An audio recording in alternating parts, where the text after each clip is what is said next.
प्रत्येक व्यक्ति भगवान हो सकता है। यही बुद्ध धर्म की गरिमा है कि प्रत्येक व्यक्ति को भगवान होने का अवसर है। हिंदू धर्म में राम भगवान हो सकते, कृष्ण भगवान हो सकते, परशुराम भगवान हो सकते, 10 अवतार चुक गए, फिर कोई उपाय नहीं। हिंदू धर्म लोकतांत्रिक नहीं है। इस्लाम में तो इतनी भी सुविधा नहीं, 10 आदमी भी भगवान नहीं हो सकते। मोहम्मद भी भगवान नहीं, मोहम्मद भी केवल संदेशवाहक पैगंबर। इस्लाम और भी कम लोकतांत्रिक है, भगवान एक तानाशाह है। ईसाईयत थोड़ी गुंजाइश रखती मगर ज्यादा नहीं। जीसस भगवान है लेकिन वो इकलौते बेटे, दूसरा कोई बेटा भगवान का नहीं। फिर ये सब बेटे किसके? फिर ये सब अनाथ हैं। फिर जीसस ही सनाथ हैं और बाकी सब अनाथ हैं। ये बात भी बड़ी गैर लोकतांत्रिक है। बुद्ध की बात बड़ी लोकतांत्रिक है। बुद्ध कहते हैं प्रत्येक भगवान हो सकता है, प्रत्येक के भीतर छिपा हुआ है भगवान का बीज। इसलिए भगवान एक है ऐसा नहीं, जितनी आत्माएं हैं इस जगत में उतने भगवान हो सकते। भगवान होना तुम्हारा स्वरूप सिद्ध अधिकार है। ठीक ठीक चलोगे तो पहुंच जाओगे, ठीक ठीक नहीं चलोगे तो चूक जाओगे। इसलिए गौतम बुद्ध को भगवान कहा है। वे नियम के साथ एक रूप हो गए, वे धर्म के साथ एक रूप हो गए। अब उनकी कोई आकांक्षा नहीं, कोई तृष्णा नहीं। अब वे नदी के साथ बहते, तैरते भी नहीं, कहीं जाना नहीं, जहां नदी ले जाए वहीं जा रहे। कहीं ना ले जाए तो भी ठीक, कहीं ले जाए तो भी ठीक। मझधार में डुबा दे तो वही किनारा। ऐसी परम तथाता की जो अवस्था है उसको भगवत्ता कहा है। भगवान गौतम बुद्ध श्रावस्ती के जेतवन में विहरते थे। श्रावस्ती के नगर द्वार पर बसे हुए केवट गांव के मल्लाहों ने अचिरवती नदी में जाल फेंककर एक स्वर्ण वर्ण की अद्भुत मछली को पकड़ा। इन सारी छोटी छोटी कथानक की प्रक्रिया को समझना, इनमें छोटे छोटे शब्दों का मूल्य है। अचिरवती नदी में, चिर नहीं है नदी, अचिर है, क्षणभंगुर है। अचिरवती नदी में मल्लाहों ने जाल फेंका और एक सोने की मछली को पकड़ा। ऐसे ही तो हम सब मल्लाह हैं और अचिरवती नदी में, संसार की क्षण क्षण बदलती हुई धारा में जाल फेंके बैठे, अपनी अपनी बंसी लटकाए बैठे, सब अपनी अपनी मछली पकड़ने बैठे। कोई पद की मछली, कोई धन की मछली, कोई प्रतिष्ठा की, कोई यश की, कोई प्रसिद्धि की। अलग अलग मछलियों के नाम हो, मगर अचिरवती नदी के किनारे सभी मल्लाह हैं। सभी अपनी बंसी लटकाए जाल फैलाए बैठे, मछली फंसे। अचिरवती नदी में मल्लाहों ने जाल फेंककर एक स्वर्ण वर्ण की अद्भुत मछली को पकड़ा। और यहां कभी कभी जाल में सोने की मछली फंसती भी है, लेकिन हर सोने की मछली के पीछे भयंकर दुर्गंध है। धन मिलता भी है, ऐसा नहीं कि नहीं मिलता, लेकिन धन के पीछे भयंकर दुर्गंध है। नानक के जीवन में उल्लेख है, एक धनपति ने, दुनी चंद उसका नाम था, नानक को निमंत्रित किया भोजन के लिए। नानक समझाने की कोशिश की, टालने की कोशिश की, लेकिन दुनी चंद पीछे पड़ गया, माना नहीं। नगर सेठ था, प्रतिष्ठा का सवाल था, उसका निमंत्रण और कोई न माने। अनेक लोग मौजूद थे, उनकी मौजूदगी में उसने चरण छू के प्रार्थना की थी, कल मेरे घर भोजन करें। और नानक मना करें, दुनीचंद को तकलीफ होने लगी। उसने कहा चलना ही होगा। उसने सारी प्रतिष्ठा दांव पे लगा दी अपनी। उसने कहा जो भी दान करना है करूंगा, नानक ने कहा कि दान का सवाल नहीं, तुम ले चल के मुझे दुखी होगे। नहीं मानते तो ठीक है, चलूंगा। वो गए। जब दुनीचंद ने उन्हें भोजन परोसा तो उन्होंने उसकी रोटियां हाथ में उठाई और जोर से उन रोटियों को मुट्ठी में भींचा तो खून की बूंद उन रोटियों से टपकी। सैकड़ों लोग देखने इकट्ठे हो गए थे। एक तो नानक ने इतना इंकार किया, मानते नहीं थे, फिर गए हैं और यह भी कहा दुनीचंद को कि मुझे ले जाके तू पछताएगा, मुझे न ले जा। सैकड़ों लोगों ने यह देखा कि उन रोटियों से खून की बूंदें टपकी। पूछने लगे कि ये क्या है, ये कैसे हुआ? तो नानक ने कहा इसलिए मैं आना नहीं चाहता था। दुनीचंद की धन के पीछे बड़ी दुर्गंध है। ये धन शोषण से मिला है, इसके रुपए रुपए में आदमियों का खून है, इसके रुपए रुपए में आदमियों का खून है। इसलिए मैं आना नहीं चाहता था। यहां कभी कभी सोने की मछली फंस भी जाती तो तुम सदा पीछे पाओगे उपद्रव। यहां कभी कभी पद मिल भी जाता है। एक तो जिंदगी गंवाता आदमी अचिरवती नदी के किनारे जाल फैलाए बैठे। कभी कभी फंस जाती मछली, तब दूसरी बात पता चलती कि मछली फंस जाती, देखने में सोने की मालूम पड़ती और भीतर भीतर सब दुर्गंध है और मलमूत्र है। बड़े से बड़े पद पर पहुंच के लोगों को मिला क्या? बहुत से बहुत धन इकट्ठा करके लोगों को मिला क्या? पूछो सिकंदर से, पूछो बड़े धनपतियों से। जितना धन बढ़ता जाता उतनी अपनी दरिद्रता का पता चलता है, और जितना पद पे बैठ जाते हैं उतनी अपनी दीनता का पता चलता है। ऊपर ऊपर स्वर्ण, भीतर भीतर नरक निर्मित हो जाता है। अचिरवती नदी में मल्लाहों ने जाल फेंककर स्वर्ण वर्ण की अद्भुत मछली को पकड़ा। उसके शरीर का रंग स्वर्ण जैसा और उसके मुख से भयंकर दुर्गंध निकलती थी। शरीर तो स्वर्ण जैसा बहुत बार मिल जाता है, तुम भी जानते हो।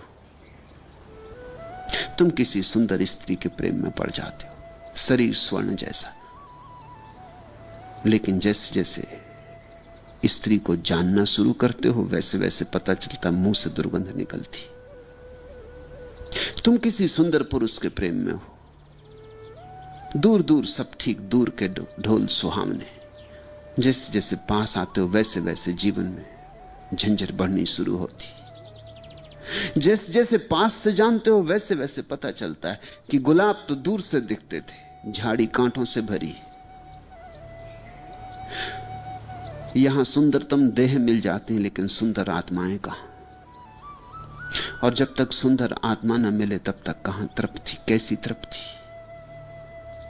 लेकिन दूसरों के लिए मत सोचने लगना कि दूसरों के पास स्वर्ण देह है और सुंदर आत्मा नहीं। अपनी तरफ भी देखना, वही गति तुम्हारी है। ऊपर ऊपर अच्छे लगते, ऊपर ऊपर साज श्रृंगार है, ऊपर ऊपर शिष्टाचार है, लीपा पोती, भीतर सब रोग खड़े।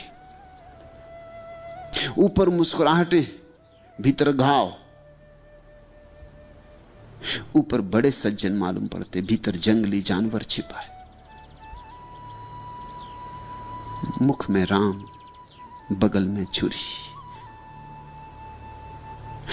अपने ही जीवन अनुभव से देखोगे तो पालोगे ये बात सच। भीतर का भोलापन कहां मिलता, भीतर का स्वर्ण कहां मिलता? भीतर और बाहर एक हो ऐसा आदमी कहां मिलता? भीतर और बाहर एक ही धुन बजती हो, भीतर और बाहर एक ही संगीत हो, भीतर और बाहर एक ही सुगंध हो, ऐसा आदमी कहां मिलता? ऐसा आदमी मिल जाए तो उसका संग साथ मत छोड़ना। ऐसा आदमी पारस जैसा है, उसके साथ लोहा भी सोना हो सकता है। लेकिन उसके पास शरीर को ही मत रखना, नहीं तो ऊपर ऊपर सोना हो जाओगे। उसके पास आत्मा को भी रखना, उसके चरणों में सिर ही मत झुकाना, आत्मा को भी झुका देना।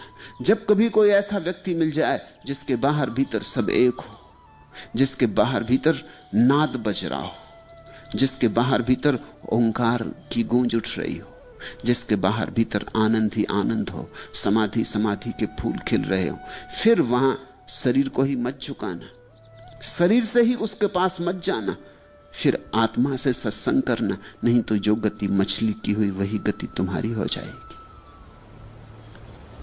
यही तो हो रहा है। सत्संगों में भी जाते हो तुम, ऐसा नहीं कि नहीं जाते। कभी कभी मंदिर भी जाते हो, मस्जिद भी जाते हो, गुरुद्वारे भी जाते हो, कभी कभी साधु संग भी करते हो, मगर ऊपर ऊपर से, भीतर भीतर से अपने को बचाए रखते हो। पछताओगे कभी, बुरी तरह पछताओगे, क्योंकि सत्संग तो भीतर से होना चाहिए। देह पास हो या ना हो चलेगा, आत्मा पास होनी चाहिए। आत्मा से किसी के पास बैठ जाने का नाम ही शिष्यत्व है। उस मछली का रंग तो स्वर्ण जैसा, किंतु उसके मुख से भयंकर दुर्गंध निकलती थी। यह कहानी तुम्हारी है, यह कहानी सबकी है।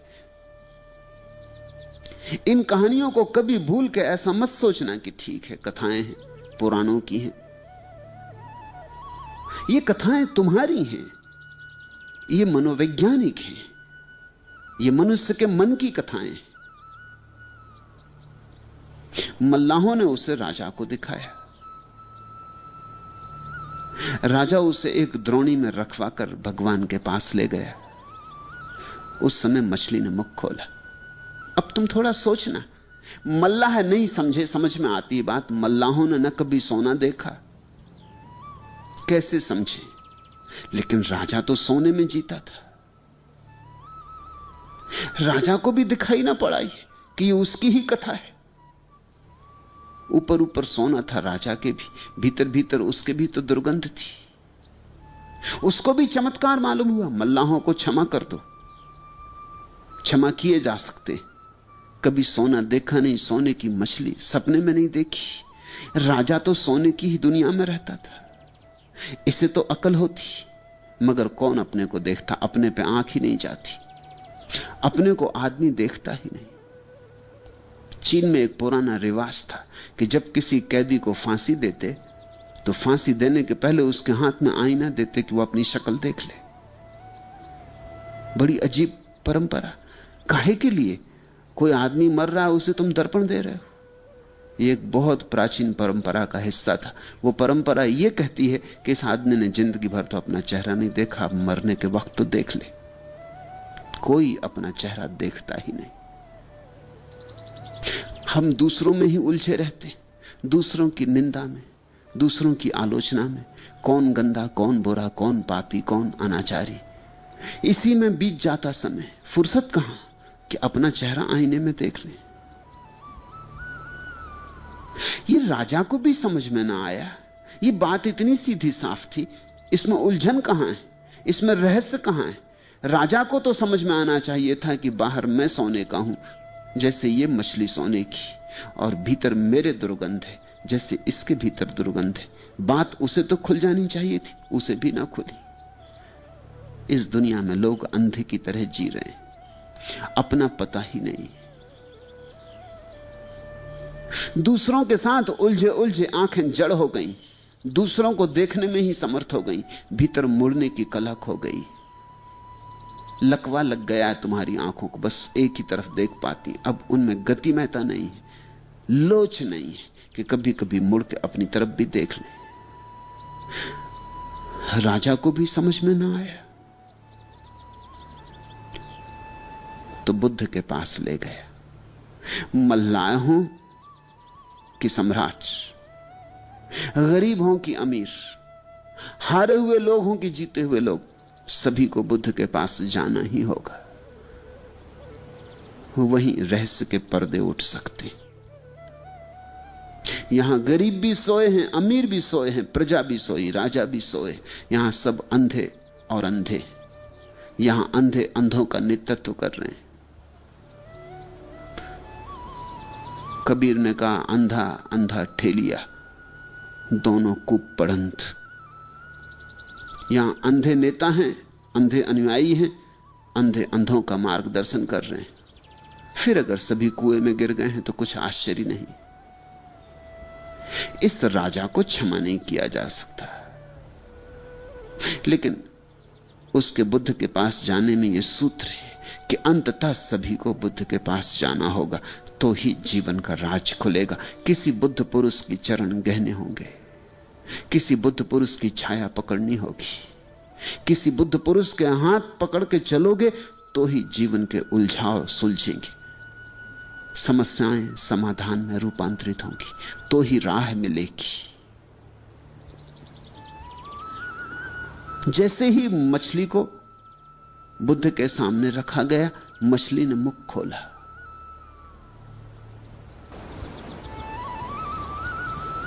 क्यों मछली ने बुद्ध को देख के मुख खोला? याद आ गई होगी,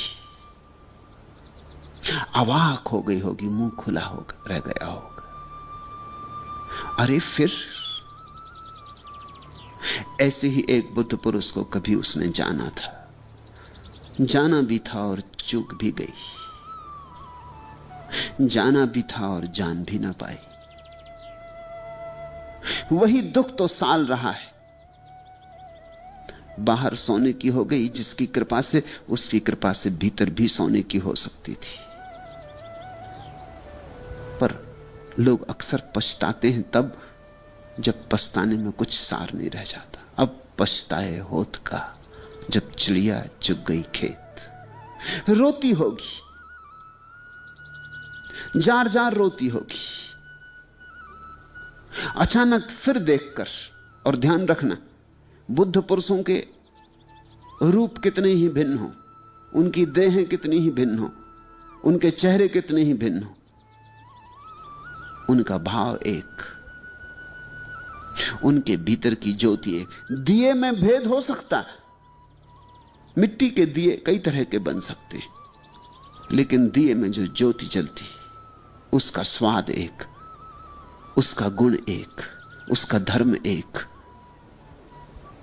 ये मछली कभी किसी एक बुद्ध के पास रही थी। अनंत बुद्ध हुए।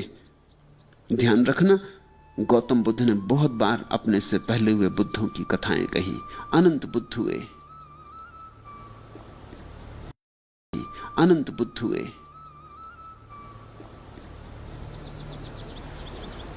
काश्यप बुद्ध हजारों साल पहले बुद्ध से हुए।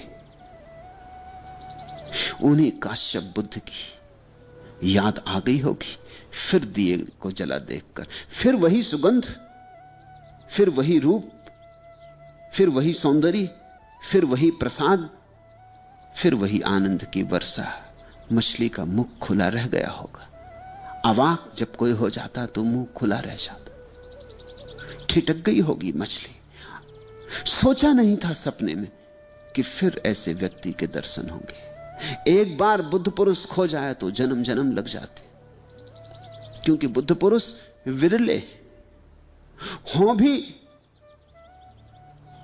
तो भी तुम उनके पास पहुंच पाओ इसकी बहुत कम संभावना है, क्योंकि तुम वहां जाते हो जो तुम्हारी तलाश है।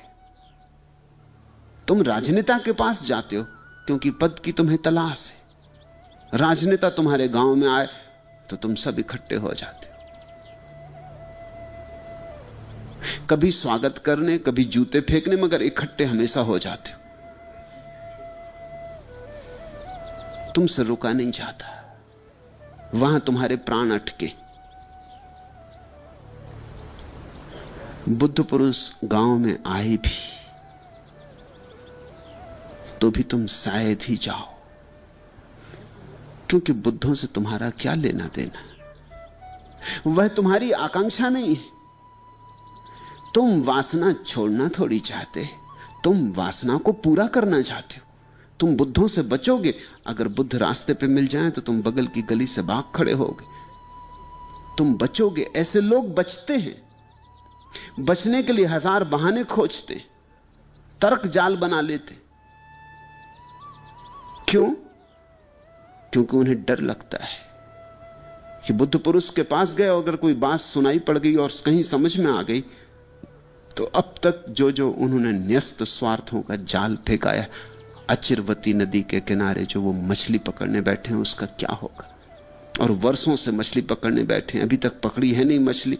अब बुद्ध पुरुषों के वचन सुन लें, ये कहते हैं छोड़ो छाड़ो जाल, ये नदी अचिर है, ये रहने वाली नहीं, इसमें पकड़ा तो भी ना पकड़ने के बराबर, ये सब पानी के बबूले, ये सब माया है। ऐसी बात अभी मत कहो, ऐसी बात कहो ही मत, ऐसी बात सुनो ही मत। अभी तो मछली तो पकड़ो पहले, फिर देखेंगे।